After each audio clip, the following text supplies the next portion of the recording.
ने कुछ ही दिनों पहले कॉलेज ज्वाइन किया था। वो बेहद खूबसूरत थी। कॉलेज में हर कोई उसकी खूबसूरती पर कायल था।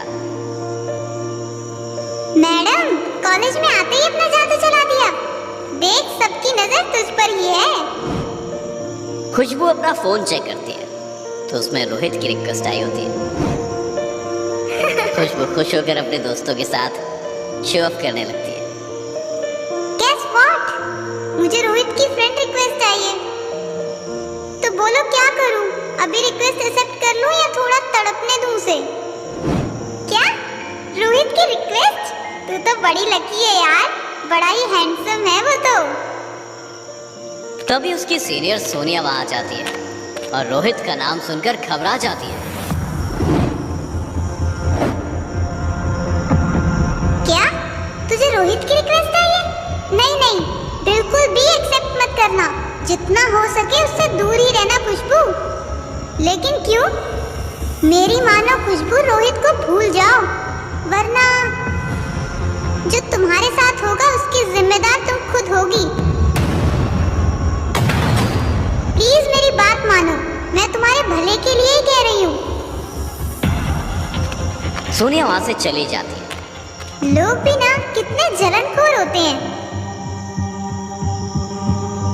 खुशबू सोनिया की बात को नजरअंदाज करके रोहित की रिक्वेस्ट एक्सेप्ट कर लेती है। कुछ देर बाद रोहित खुशबू के सामने जाता हुआ उसकी तरफ मुस्कुराता है और वो रोहित की तरफ देखकर मुस्कुराती है, लेकिन उन्हें नहीं पता होता कि दूर से उन दोनों को कोई देख रहा होता है। खुशबू हॉस्टल के कमरे में रोहित से बातें कर रही होती है और तभी कुछ देर बाद उसे नींद आ जाती है।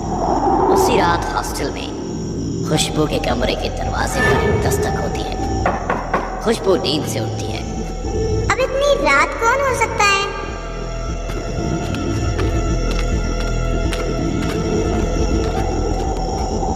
वो दरवाजा खोलती है तो वहां कोई नहीं होता, बिल्कुल सन्नाटा होता है। वो दरवाजा बंद करके फिर से सोने जा रही होती है कि उसके कान के पास आकर कोई उसका नाम पुकारता है, खुशबू। वो आवाज सुनकर बुरी तरह डर जाती है। कमरे में चारों तरफ देखती है तो कोई नहीं होता। अचानक उसके बाल उड़ने लगते हैं, मानो किसी ने उसके बालों में फूंक मारी हो। वो घबराकर दरवाजा खोलने के लिए भागती है। तभी एक लंबा हाथ उसकी तरफ बढ़ता है और उसका पैर पकड़ लेता है, जिससे वो गिर जाती है और उसका सर टेबल से टकरा जाता है। कौन है? कौन है वहाँ? देखो, मुझसे मजाक मत करो, मैं कॉलेज में कंप्लेन कर दूंगी। उसके बाजुओं में अचानक से खरोच के निशान आ जाते हैं। खुशबू दर्द से चीख उठती है। वो दर्द से करा रही होती है। तभी एक भयानक आत्मा उसके सामने आती है। खुशबू के उस आत्मा को देखकर होश उड़ जाते हैं। वो जमीन पर घिसट कर भागने की कोशिश करती है। तभी आत्मा अपने हाथ को लंबा करती है और खुशबू के बाल को पकड़कर ऊपर उसे उठाती है और उसे बुरी तरह मारती है। खुशबू दर्द में चिल्ला रही होती है और हॉस्टल में किसी को उसकी आवाज सुनाई नहीं देती। अपनी खूबसूरती पर बड़ा घमंड है ना तुझे? अब मैं ही तेरा चेहरा ही खराब कर दूंगी, जिससे रोहित तुझे नफरत करने लगे। वो आत्मा खुशबू के चेहरे को अपने बड़े नाखूनों से नोच देती है। खुशबू बेहोश हो जाती है। अगली सुबह नेहा और बाकी बच्चे और कॉलेज के हेडमास्टर वहां आ जाते हैं और उसे देखकर घबरा जाते हैं। खुशबू होश में आ जाती है, पर वो बुरी तरह कांप रही होती है। उसकी आंखों से वो भयानक आत्मा का चेहरा नहीं जा रहा था। वो जोर जोर से चिल्लाने लगती है। मैंने तो पहले ही कहा था रोहित से दूर रहने को, देखो क्या हो गया। नेहा खुशबू की ऐसी हालत देखकर गुस्से में रोहित के पास जाती है। क्या किया तुमने मेरी दोस्त के साथ? तुमसे ही उसने बात की थी ना रात को? मैं जानती हूँ, उसी के बाद ये सब हुआ है। क्या खुशबू के साथ भी? इसमें मेरी कोई गलती नहीं है, मैंने कुछ नहीं किया। रोहित घबराकर वहां से चला जाता है। नेहा सोनिया से जाकर पूछती है तो सोनिया उसे बताती है।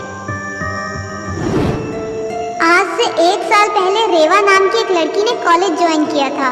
वह बड़ा ही अजीब सा व्यवहार करती थी, किसी से बात नहीं करती थी। उसे अपने लुक्स को लेकर भी बड़ा कॉम्प्लेक्स रहता था। हमेशा अपने को शीशे में देखकर गुस्सा हो जाती। एक दिन उसकी मुलाकात रोहित से हुई।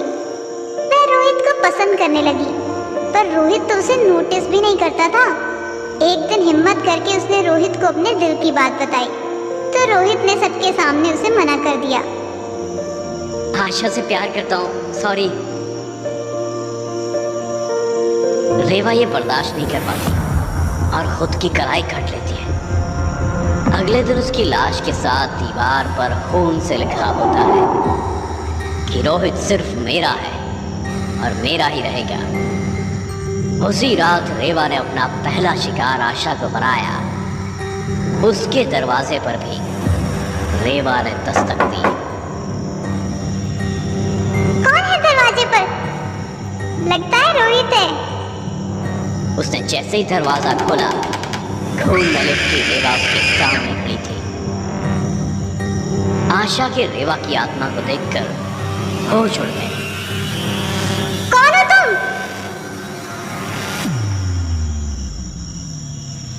मेरे रोहित को मुझसे कोई नहीं छीन सकता।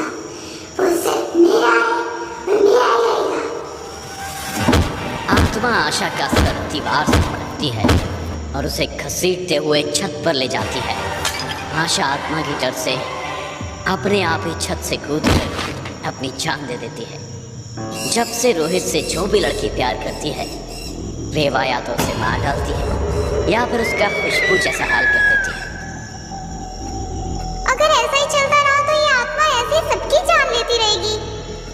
सोनिया, क्या रेवा को मुक्त करने का कोई उपाय नहीं है? मेरे पिताजी के एक दोस्त हैं वेद जी, बड़े ही ज्ञानी हैं।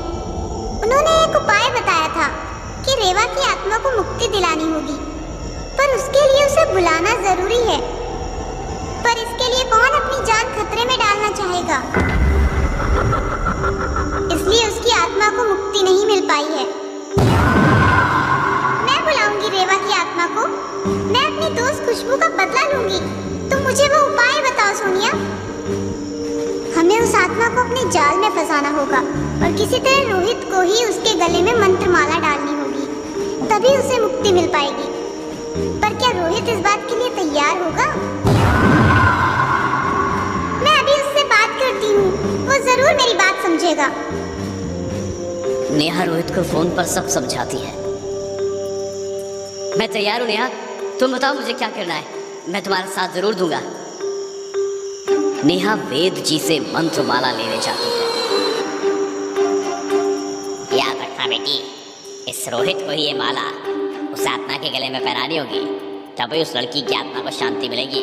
और हाँ, आज तुम लोग कामयाब नहीं हुए तो फिर उस आत्मा की शक्तियां और बढ़ जाएंगी और कोई भी आत्मा का कुछ नहीं बिगाड़ पाएगा।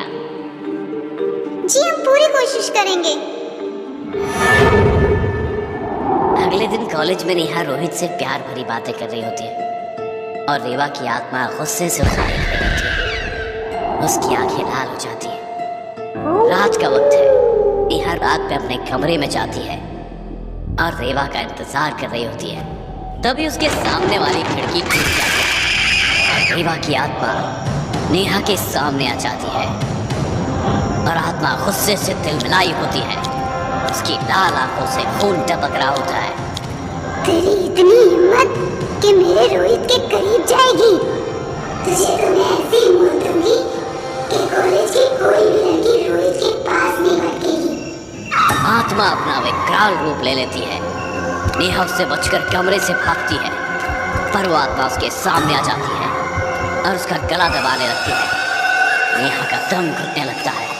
नहीं छोड़ूंगी, तुझे मार डालूंगी। जो भी मेरे और रोहित के बीच आएगा, सबको मार डालूंगी। लेकिन तभी पर्दे के पीछे छुपा रोहित बाहर निकलता है और रेवा के गले में मंत्र माला डाल देता है और वह आत्मा चीखती हुई भस्म हो जाती है। थैंक यू रोहित, तुम्हारे कारण रेवा को मुक्ति मिली है। तुमने हिम्मत न दी होती तो मैं ये कभी नहीं कर पाता। तुमने मुझे भी रेवा से मुक्ति दिलाई है। रेवा की आत्मा हमेशा के लिए मुक्त हो जाती है और कॉलेज और रोहित को आज़ादी मिल जाती है।